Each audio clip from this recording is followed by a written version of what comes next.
Псалом 23. Давидов псалом. Господ е пастир мой, няма да остана в нужда. На зелени пазбища ме успокоява. При тихи води ме завежда. Освежава душата ми.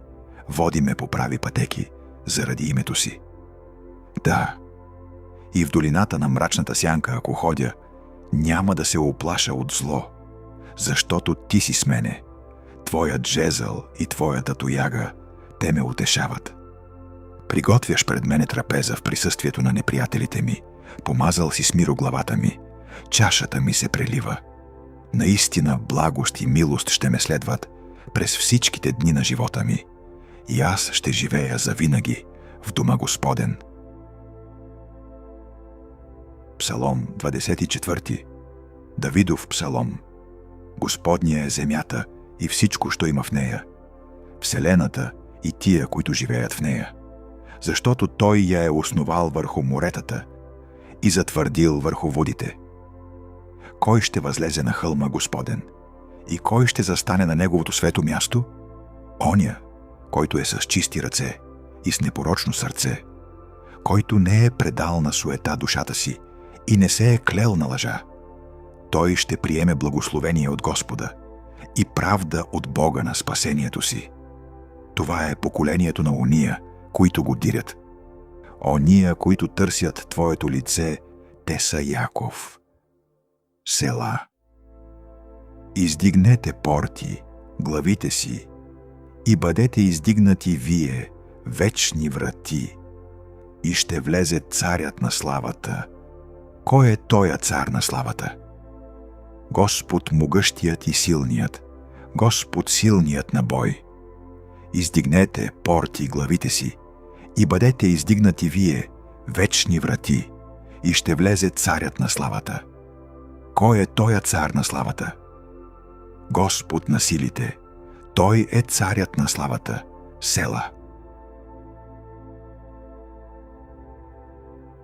Псалом 25. Давидов псалом. По-еврейски азбучен псалом. Към Тебе, Господи, издигам душата си. Боже мой, на Тебе съм уповал. Да се не посрамя, да не тържествуват неприятелите ми над мене. Наистина, никой, който чака Тебе, няма да се посрами. Ония ще се посрамят, които без причина постъпват коварно. Направи ме, Господи, да позная пътищата Ти. Научи ме на пътеките си. Води ме в истината си и учи ме. Защото Ти си Бог на спасението ми.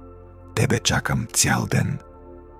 Помни, Господи, благите си милости и милосърдията си, защото са от века. Не дей помни греховете на младостта ми, нито престъпленията ми.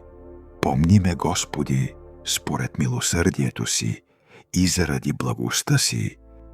Господ е благ и праведен. Затова ще научи грешните на пътя си. Ще води кротките с правда и ще научи кротките на пътя си.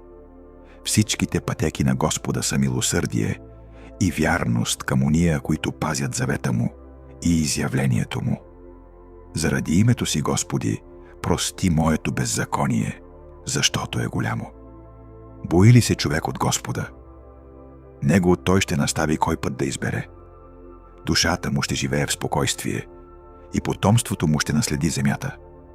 Тайната на Господа е с онези, които му се боят, и ще им покаже завета си. Моите очи са винаги към Господа, защото Той ще измъкне из мрежата нозете ми. Обърни се към мене и смили се за мене, защото съм усамотен и наскърбен. Облегчи скърбите на сърцето ми, извади ме из утесненията ми. Вгледай се в угнетението ми и теготата ми и прости всичките ми грехове. Виж неприятелите ми, защото са много, и с люта ненавист ме мразят. Пази душата ми и избави ме, да се не посрамя, защото на Тебе уповавам. Не зло бие и правота нека ме пазят, защото Тебе чакам. Боже, избави Израил от всичките му беди.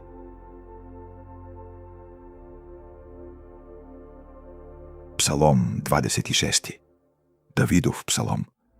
Съди ме, Господи, защото съм ходил в незлообието си. Уповавал съм на Господа, без да се поколебая. Изследвай ме, Господи, и изпитвай ме. Опитай вътрешностите ми и сърцето ми. Защото Твоето милосърдие е пред очите ми. И аз съм ходил в истината Ти. Не съм сядал с човеци измамници и с лицемерци няма да отида.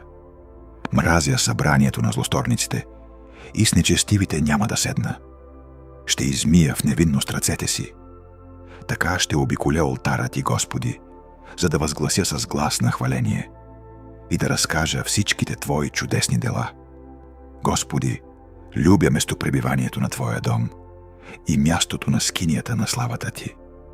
Да не отнемеш душата ми заедно с грешните, нито живота ми заедно с мъже кръвопийци, в чието ръце има злодеяние и десницата им е пълна с подкупи.